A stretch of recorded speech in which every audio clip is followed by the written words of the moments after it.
students first.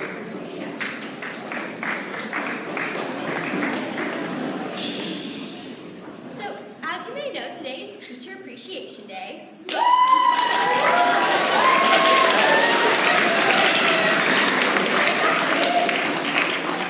for all the teachers and staff, we will have a complimentary lunch out on the Fenton Terrace from Student Council at lunch. And make sure to thank your teachers.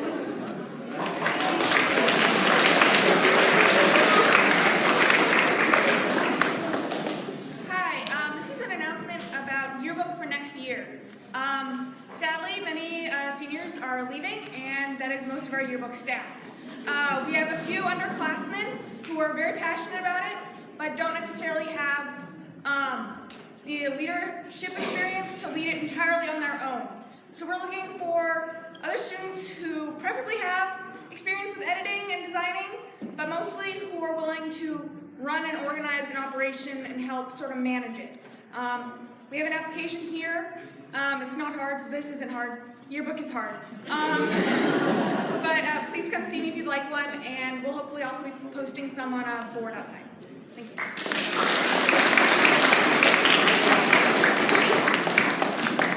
So I was just checking the weather, and it looks like there's going to be a storm on Tuesday, May 2nd at 11:35 in the theater. That's so weird, because that's the exact day and time that the 8th grade is performing a piece they worked on in their theater class. I heard it's going to be a rainstorm. That's so weird. Well, if you want to experience this rainstorm, you should all come to the theater Tuesday, May 2nd at 11:35. It's not going to take that long. It's going to be less than 10 minutes, so please come.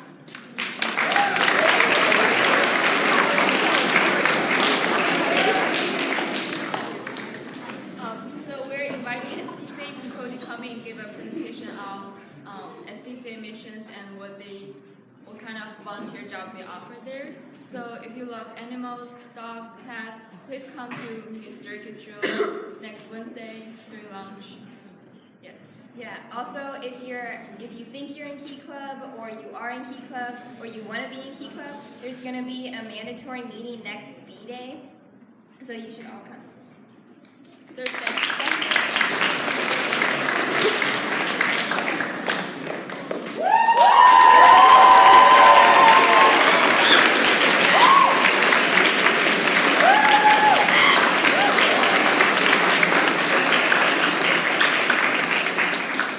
What does Grandparents' Day mean to you? I stared at the flyer on the whiteboard advertising an essay contest. Essays have always been hard for me, but I wasn't thinking of that when I took a photo of the flyer. For the next few days, I kept thinking about the contest in the back of my mind. In the end, I decided not to do the contest, because I didn't know what to say. Instead, I decided to use the writing prompt, "What does Grandparents' Day mean to you?" as a topic for my sophomore speech. So, what does Grandparents' Day mean to me? Well, a few years ago, I would have said something entirely different. I would have said something like this. Well, your school hosts an assembly, and they invite all your grandparents, and they put all these delicious treats that your grandparents eat, but you're not allowed to. A few months before I started school at York, my grandfather fell ill and was put in the hospital with a 20% chance of survival. They said they thought he would last only a few days at most. To everyone's surprise, he pulled through. But a few months later, he got sick again, so we took him to the doctors. They found out he had an aneurysm on his aorta. He was too weak for surgery. They explained it could rupture at any moment, causing him to die. A week later, my grandpa had his usual dinner, followed by a pudding cup, cookie, and a glass of red wine, before passing away peacefully in his sleep. My whole family was devastated, but content that he had died peacefully. I was outraged. I didn't understand. How could he do this to me? How could he leave me? Then I grew sorrowful. His funeral was scheduled for next Friday, my school's Grandparents' Day. How could they do this to me? How could my parents do this to me? How could they make me go to my grandfather's funeral on Grandparents' Day? Yet again, I was resentful and depressed. My whole family kept telling me that I was celebrating my grandfather in the best way possible. I disagreed. But finally, after a few days of grief, I understood. Even though my grandfather wasn't there, I was going to celebrate him in the best way possible. So sure, I cried at his funeral because I missed him, but most importantly, for all the amazing times we had. To this day, I still cry. I still have tears of sadness, but also tears of happiness. So now, when anyone asks me what Grandparents' Day means to me, I will know just what to say.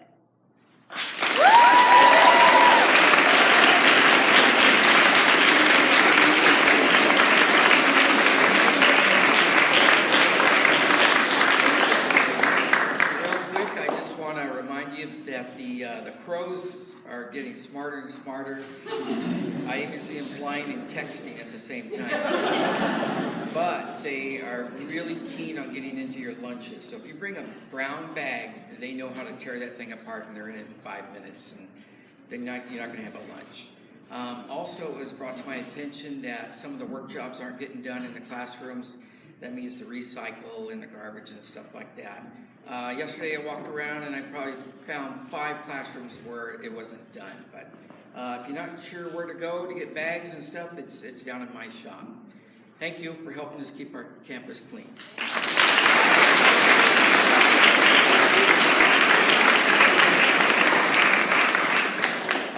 So for those choral students who didn't join us this morning, talk to somebody to find out what happened.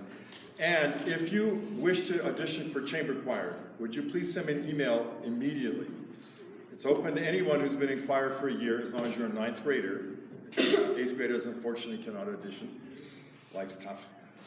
So I do need to know this because we need to do some planning. So if you intend to audition for chamber choir, would you please send me an email today?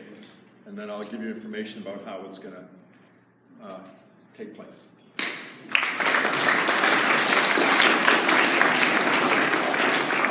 It may be Teacher Appreciation Day, but I just am reminded to appreciate you students, especially the ones who have had the courage to stand up here and give a sophomore speech. I'm just so inspired and hopeful for the future. Thank you. If you want to take that experience, that courageous experience to the next level, the way to do it is at TEDx York School. Applications are due May 1st, so that's coming up very quickly. York.org/TED. And then also tomorrow, a group of us are going to Santa Cruz to the Maker Faire. If you're looking for something to do, come out and check it out. It's going to be really cool. There'll be great food there as well. Thanks.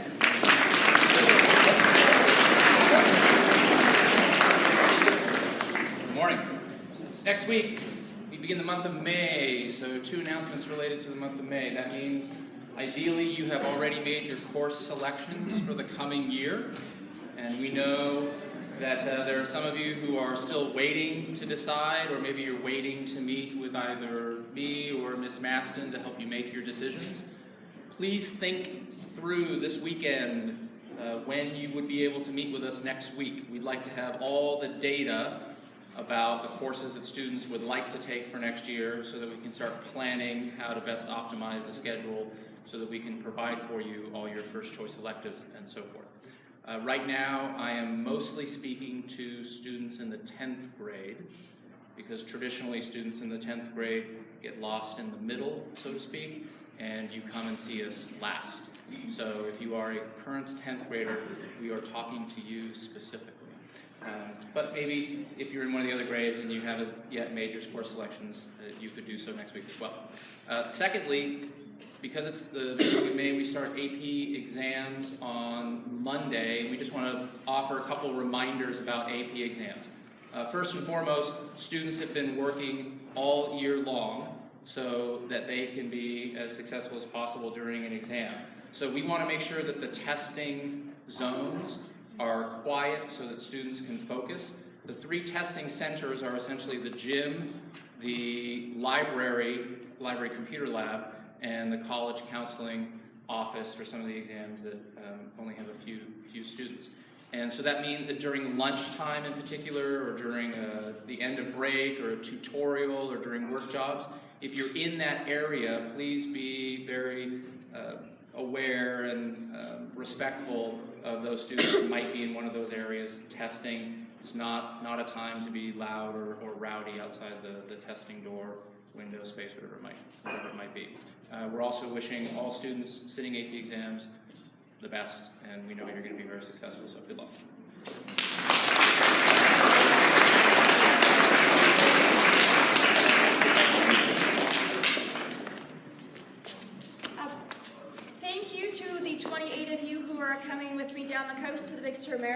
on Sunday morning. I will see you in the parking lot by the vans by 4:50 a.m. It's so much fun. And thank you to my student organizers and the 4 drivers, which one of them's me, so thank you to me, for driving on this fun event. If you did not sign up and you missed out and you'd like to help with the Big Sur Marathon, we can use some people to help with the 5K registration, which takes place at the finish line, also starting very early in the morning. I think not until about 6, though. So see me or one of the Sharp girls, and we'll get you signed up for that. First of all, a hearty congratulations to all the new inductees into the Language Honor Societies yesterday at the induction ceremony here in the chapel.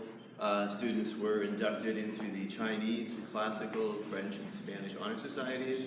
And as Mr. Harmon mentioned yesterday, the quality of these students that got inducted is tremendous, but the fact that so many students are now in 2 different honor societies is an attribute to their dedication and to their love of language. I'll put in like for linguistics, philosophy. I'll stop right there, but there's a lot that goes into this as well. Okay, I'm going to shift gears right now, and it's that time of the year when we like to recognize our Latin students for their accomplishments on the National Latin Exam. Over 150,000 students sat for this exam, and they came from all 50 states, over 30 countries, every place from Australia to Zimbabwe to Norway, Belize, and as it's been the custom recently, your students fared very, very well. Magistra? So if you were in the top tier, I got a gold summa cum laude, you'll get a medal like this in class, and we will be expecting you to wear it. Or silver. And there's a medal for silver as well, so we're just showing you what those look like. So for the Latin 1, recognition cum laude, and we'll give these to you in class. We're going to read off the names, there's a lot, so we'll just zip through it. Cum laude, Camille Hitchcock, Jared Griffith, Rohan Sethi, Nathan Wynn, Madison Kimball, Tom Liu, Luke Rosenblum, magna cum laude, Juan Galarza, Michael Skolas, Eve Wharton, Toby Malone, Stuart Carruthers, maxima cum laude, getting a silver medal as well, Justin Vu, Sophie Barth, Samuel Wisner, Jordan Goodwin, Josefina Camacho, Jupiter Barry Smith, Annabelle Norman, and receiving summa cum laude and a gold medal, Vivian Fay, Jonathan Zhao, Matthew Galloway, and Mateo Lorenz.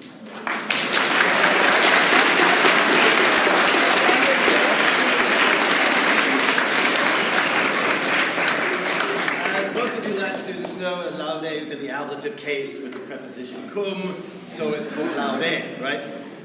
In my section, cum laude, Luke Song, Edwin Gao, Alan Kai. Magna cum laude, Yulisa Flores, Soyeon Kim, Stone Yang. Maxima. Oh, I'm sorry, Stone Maxima cum laude. Silver medal winner. Maxima cum laude, Henriette Diouf. Maxima cum laude, Katie Calciano. Gold medal, Albert Matai. Anushka Veliko Shapko, Bian Stores, Alexa Ortiz. Moving on to level 2. Magna cum laude, Andrew Simpson, James Pasanowski. Silver medal, Anna Lee. Summa cum laude, gold medal, Cameron Ritchie. Natalie Sanford, Megan Capistrano, Sammy Schmuck. Belle Witt,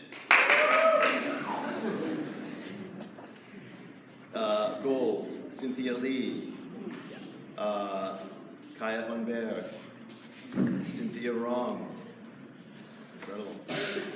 Moving on to the third level, magna cum laude, Nicole Harrison. Maxima cum laude, silver, Leica Duvori. Kami Warner. Summa cum laude, Joseph Burks. Megan Tang. Caden Aga. And the Yaz level 4 honors, magna cum laude, Alex Davies. Emily Musto. Maxima cum laude, silver medal, Isabel Sanford. Hannah Cooper. Ray Wang. Jenny Rakusin.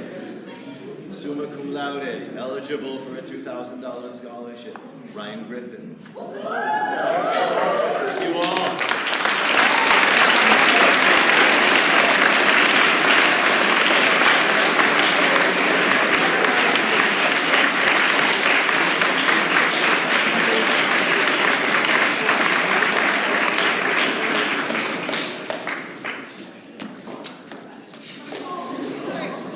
Swim team, we have our last swim meet today at PG, so make sure you ask your teachers to leave class at 2:20.